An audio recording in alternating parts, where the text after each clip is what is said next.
O Brasil vivenciou a eleição mais apertada da história, reelegendo a presidente Dilma Rousseff com diferença de 3% para o segundo colocado, Aécio Neves. Em meio a uma campanha eleitoral agressiva e com trocas de acusações, surgiu o discurso de que o PT tenta implantar o socialismo no Brasil. Mas afinal, o que é socialismo? Por que muita gente faz uma imagem negativa desse tipo de sistema político-econômico? O Câmara Debate recebe o professor Nelson Rosas Ribeiro, doutor em Economia pela Universidade Técnica de Lisboa, que vem esclarecer os conceitos de socialismo, comunismo e capitalismo. Ele viveu nas antigas União Soviética, Alemanha Oriental e Tchecoslováquia e traz um relato de como era a vida nesses países socialistas.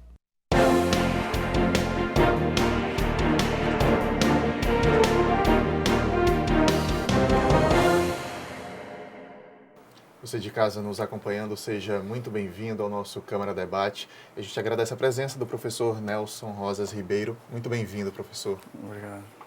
Queria começar, professor, a gente definindo os conceitos de comunismo, socialismo e capitalismo para a gente poder partir para esse debate. A gente começa pelo capitalismo? Eu faria por oposição, não é? Muita coisa se pode dizer sobre isso, mas para ser muito sintético, eu diria a diferença essencial entre o capitalismo e o socialismo ou o comunismo é uma coisa que a gente chama de propriedade dos meios de produção. O homem, quando trabalha, ele nunca trabalhou sem nada, ele trabalha sempre com algum instrumento ou com algum meio de trabalho. Esses instrumentos e meios todos é que a gente chama de meio de produção. Portanto, fábrica é meio de produção, terra é meio de produção, navios, máquinas, tudo que a gente utiliza para trabalhar é chamado de meio de produção. O que vai marcar a diferença essencial, teórica, não é, entre um sistema e outro, é que no capitalismo, esses meios de produção são da propriedade dos capitalistas. E no socialismo, esses meios de produção são de propriedade dos trabalhadores. Essa é a diferença essencial entre um sistema e outro. É por isso que quando se passa de um sistema para o outro, a primeira coisa que se faz é expropriar os meios de produção das mãos dos capitalistas e entregar aos trabalhadores. E aí é onde está o problema. Agora, se a gente para diferenciar o comunismo do socialismo, aí já é uma coisa um pouco mais complicada.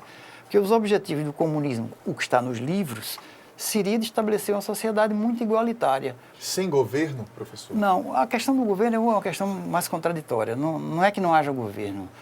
Se discute muito essa questão, mas o problema não é a não existência do governo, é o desaparecimento da figura do governo como instrumento repressivo. Isto é que desaparece no comunismo.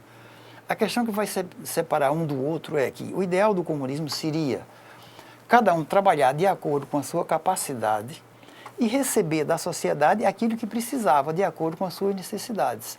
Ora, isso é um ideal supremo, porque com o tipo de homem que nós temos na sociedade atual, quem é que vai trabalhar o máximo que puder e receber só o que precisa?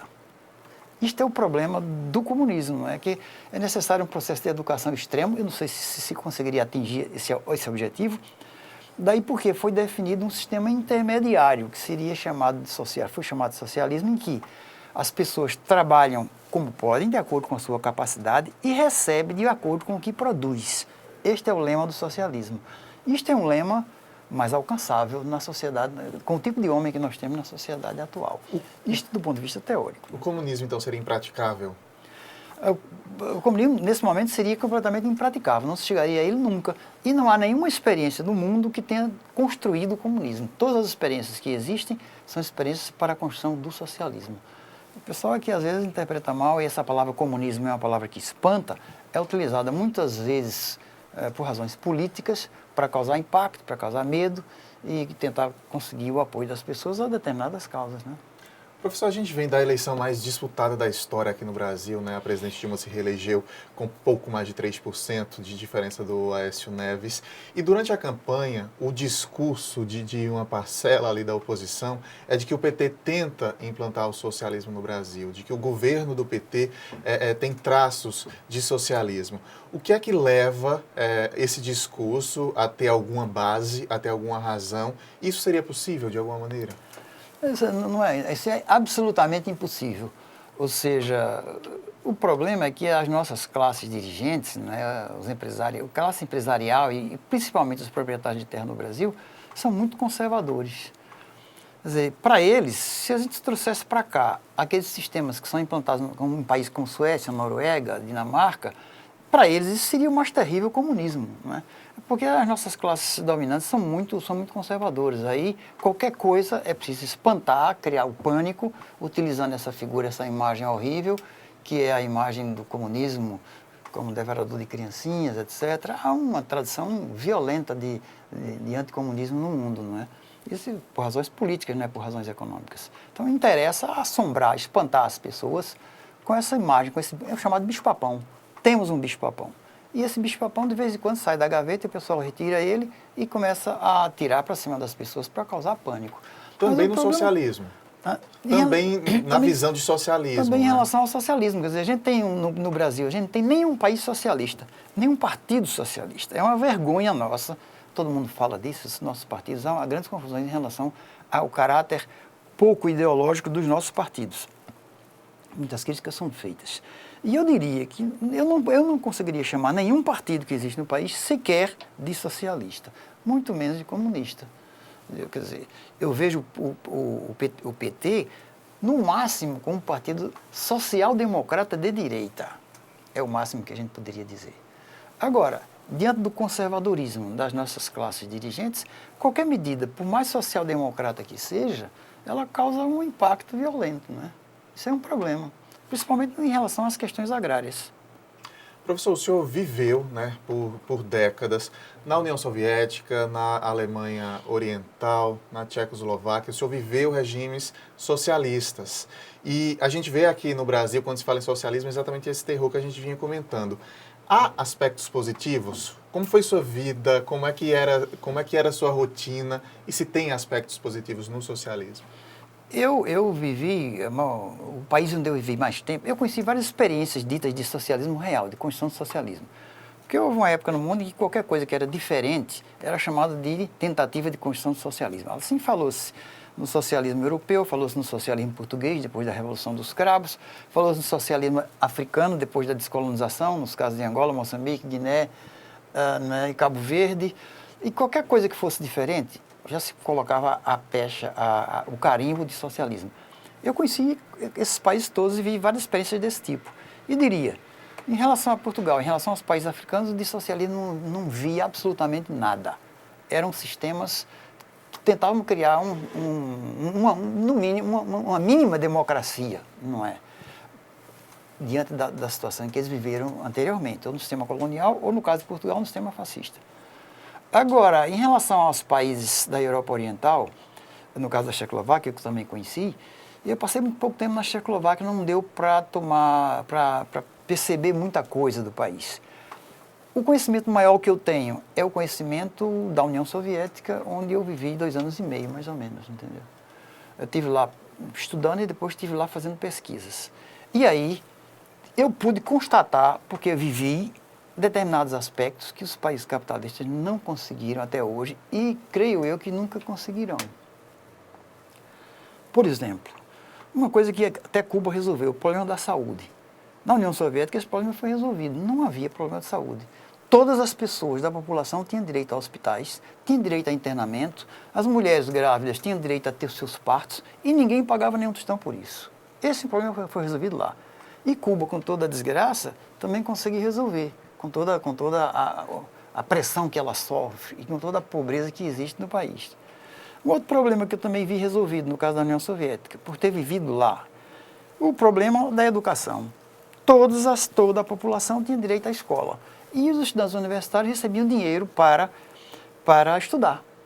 E aqui eu dou aula na universidade, dou aula no curso noturno, de vez em quando eu vejo o desespero dos meus alunos, o sufoco, desesperados sem saber que hora que eles vão estudar. Eles não podem estudar porque não tem tempo. Trabalham 8 horas por dia, chegam na sala de aula morrendo de sono. Eu digo, olha, meus amigos, lamentavelmente sobre isso eu não posso fazer nada. Por quê? O único lugar do mundo onde eu vi estudante universitário ganhar para estudar foi na União Soviética. E esse sistema foi abaixo. Portanto, vocês se virem como puderem, porque sobre isso eu não posso fazer nada. Mas esse problema foi resolvido, o problema da educação foi completamente resolvido. Graças a isso, a Rússia, que tinha uma população extremamente atrasada, primitiva, ignorante, se transformou num país de pessoas altamente educadas. Isso pode citar dois grandes aspectos altamente positivos na construção do socialismo. Mas o sistema veio abaixo, como o senhor falou. A gente pode atribuir, professor, por parte do povo, os motivos por parte do povo para um sistema como esse vir abaixo. É um povo que estava observando o mundo lá fora e talvez gostando mais de aspectos lá fora do que da própria vida? Isso aconteceu, não é? Isso aconteceu com os meios de comunicação avançando e com a abertura da tal cortina de ferro, as pessoas começaram a viajar. Tanto os soviéticos viajavam para o exterior, como os estrangeiros iam lá verificar. Isso pode ter acontecido um pouco, mas para mim essa não foi o grande problema. Essa questão é uma questão altamente controvertida, entendeu? Portanto, isso aí dá motivo para você conversar horas e horas, ou discutir. Tem sido temas de debates de congressos internacionais para saber por que razão é que desmoronou. Mas eu centraria a minha opinião numa questão muito pequena, uma questão chamada democracia. A diferença entre uma sociedade planificada, que é o mundo socialista, e uma sociedade de livre empresa, em que as pessoas fazem o que bem entendem, essa diferença é gigantesca. A planificação tem uma vantagem formidável, porque reduz bastante os desperdícios. Mas a planificação tem uma desvantagem formidável, é que qualquer erro cometido na esfera da planificação tem consequências desastrosas.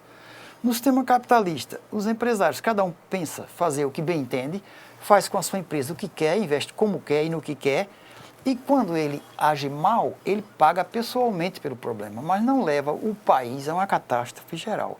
No socialismo, se um grande erro de planificação for cometido, isso afeta o país como um todo. Portanto, essas são duas grandes vantagens e desvantagens da planificação que havia no mundo socialista. Ora, quando você tem de planificar uma economia simples, pobre, em que a sofisticação da produção industrial não atingiu o nível que a gente tem hoje no capitalismo, essa planificação é fácil. Você tem que produzir comida, você tem que produzir roupa. Ora, roupa faz um tipo de roupa para todo mundo. Você tem que produzir sapatos. O pessoal não tem sapato? Faz sapatos para todo mundo. Então, a esse nível da satisfação das necessidades sociais de massa, o sistema de planificação que foi implementado no mundo socialista foi muito eficiente. Foi efetivamente muito eficiente. Se conseguiu satisfazer as necessidades básicas da população. Não tinha ninguém morrendo de fome, não tinha ninguém com frio, nem sem roupa, nem sem sapato, com educação e saúde. Pronto. O senhor teria vivido mais tempos ou uma vida inteira um sistema como o senhor presenciou na União Soviética?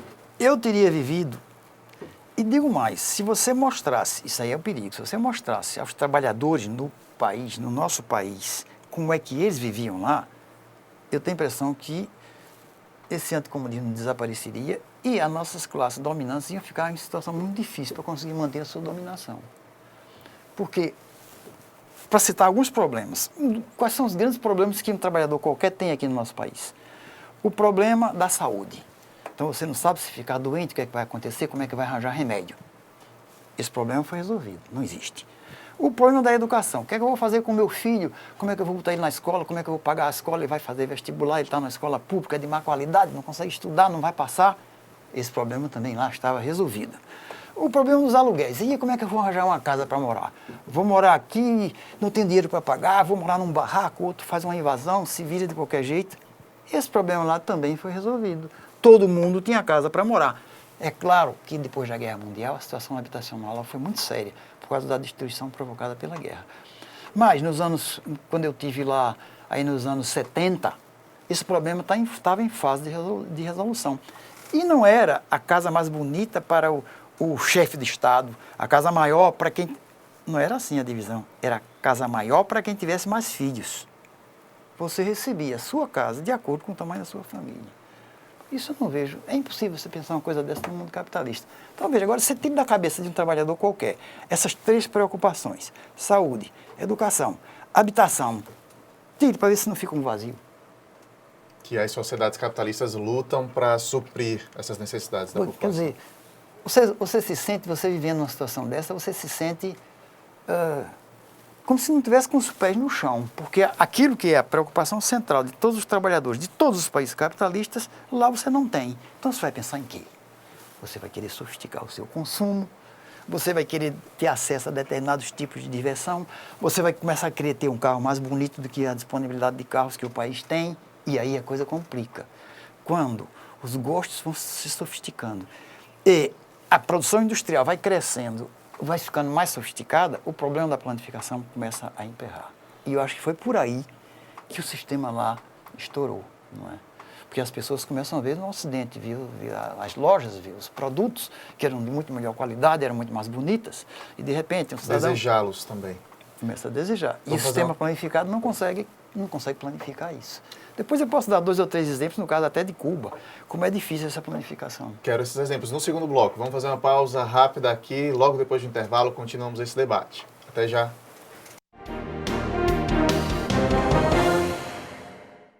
Vem comigo conhecer quem movimenta a nossa cultura. Música, teatro, literatura, artes plásticas, você encontra aqui.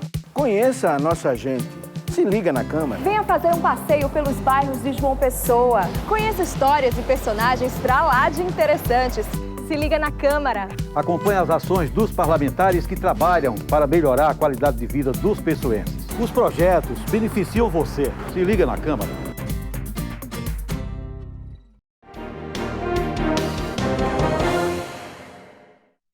O Câmara Debate está de volta, hoje discutindo socialismo, comunismo e capitalismo, diferentes formas de sistemas político-econômicos.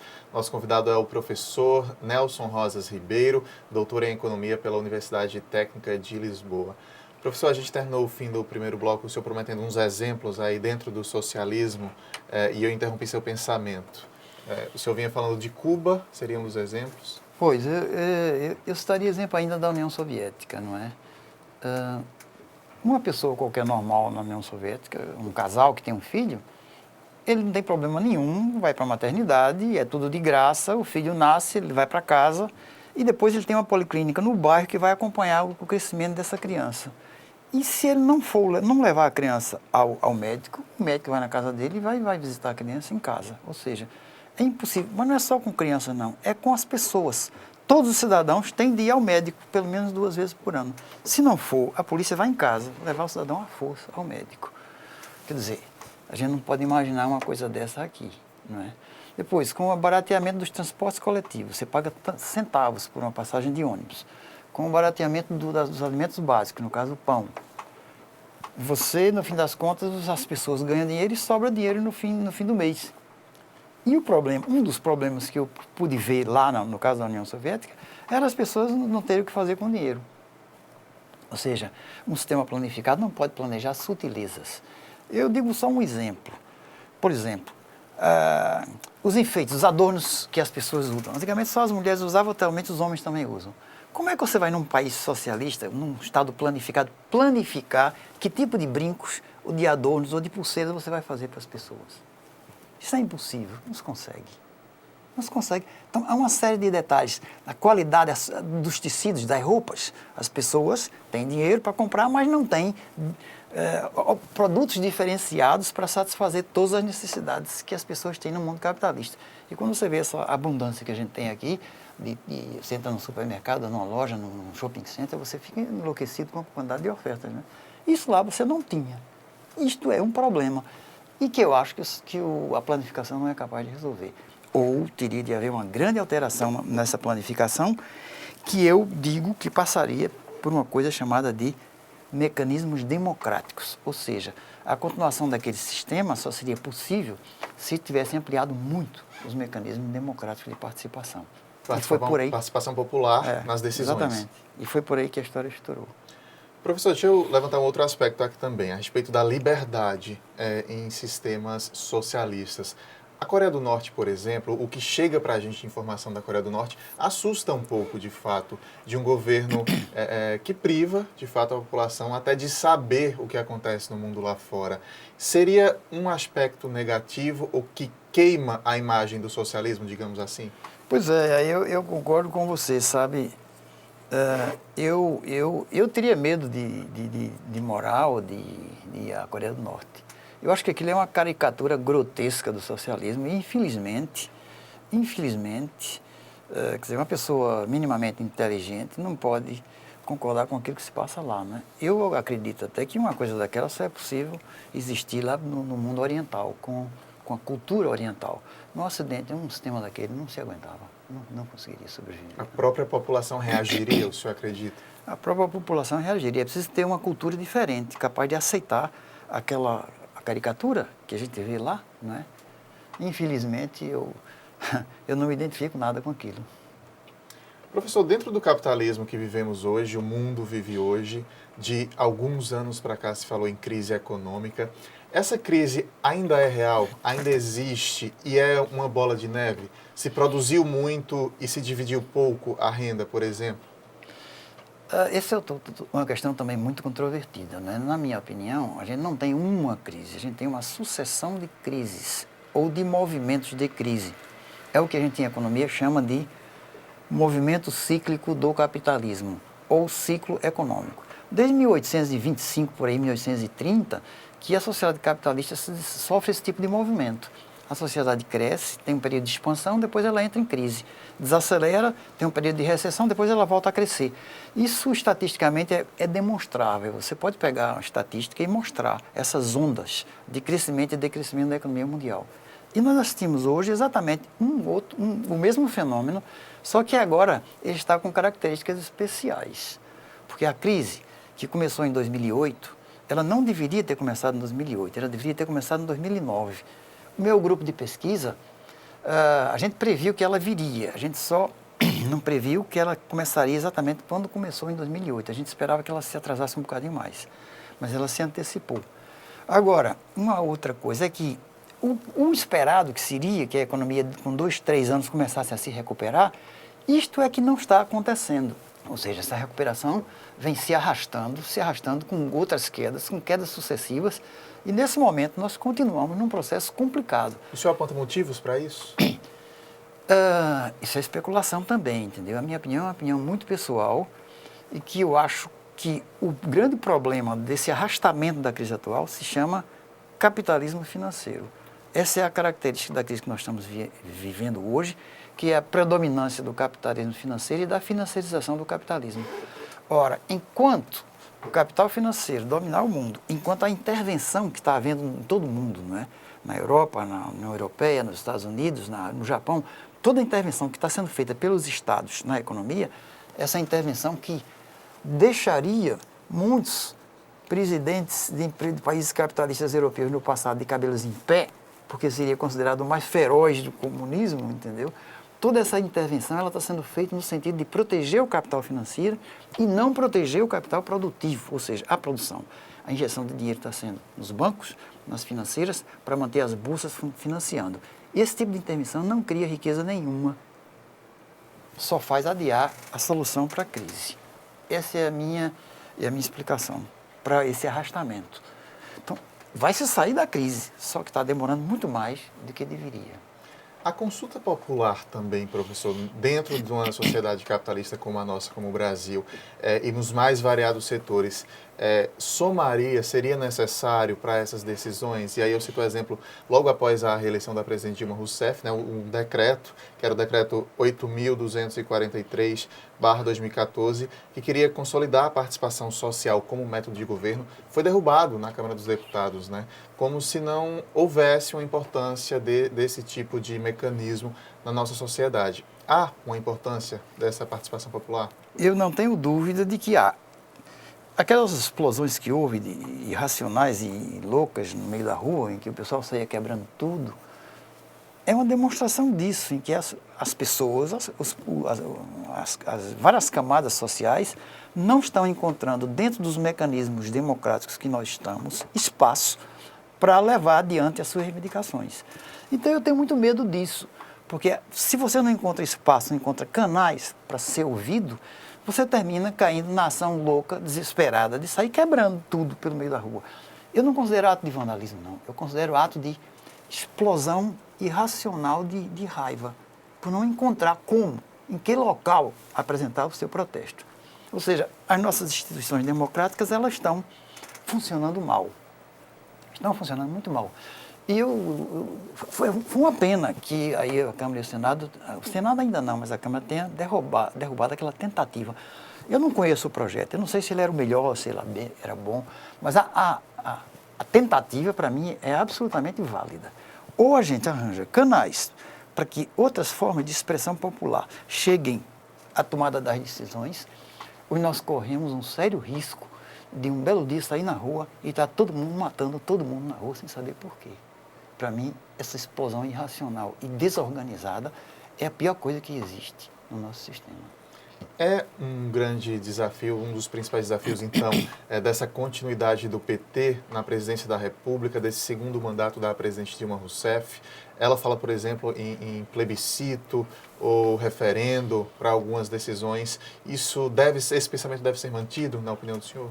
Olha, eu acho que também não conheço os projetos que elas estão propondo, entendeu? Mas acho que o caminho tem que ser por aí.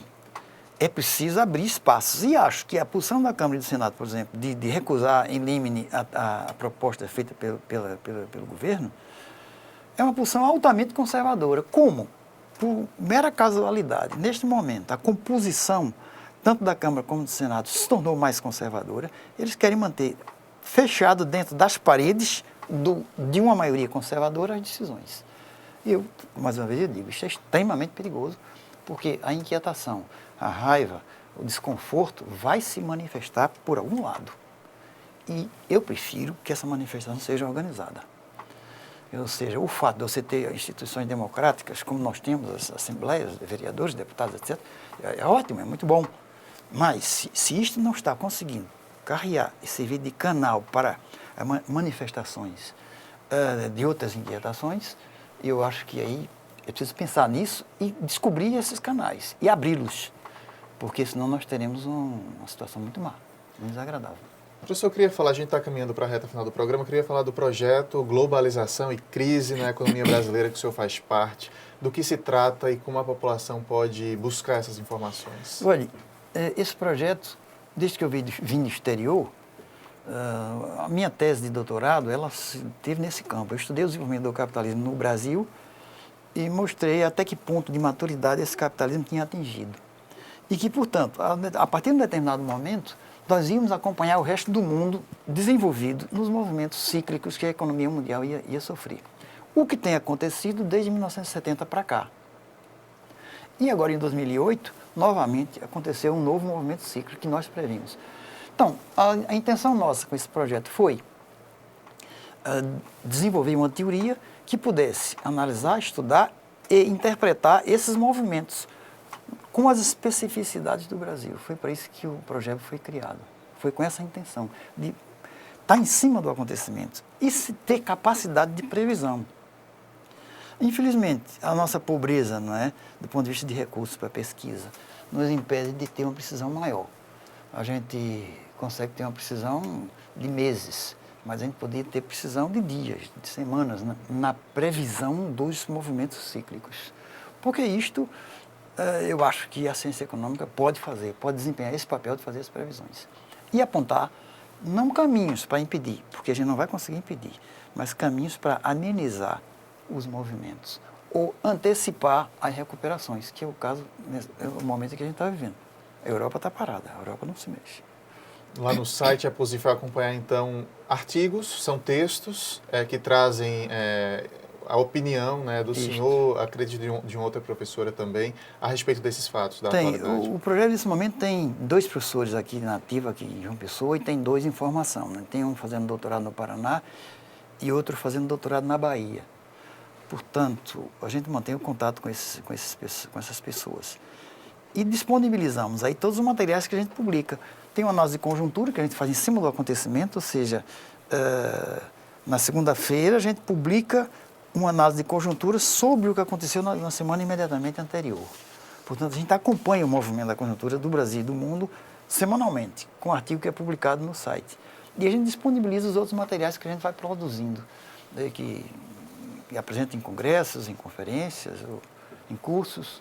Isto é uma das partes do PROGEB, né, do projeto. A intenção dele é essa. O endereço é o www.progeb.blogspot.com para o telespectador que quiser passar lá, dar uma lida e acompanhar esse projeto. Professor Nelson, muito obrigado por sua presença aqui hoje. Seja sempre bem-vindo para a gente discutir esses temas tão importantes. Eu agradeço a oportunidade, que, aliás, é uma das funções do projeto, é precisamente essa, é poder vir explicar o que a gente está fazendo e dar determinadas interpretações sobre as questões da economia. Muito obrigado mesmo. O Câmara Debate desta semana termina aqui. Você pode rever este e outros programas na fanpage facebook.com/TV CâmaraJP. Lá também é possível sugerir pautas e comentar. Uma ótima noite para você, uma excelente semana e até a próxima.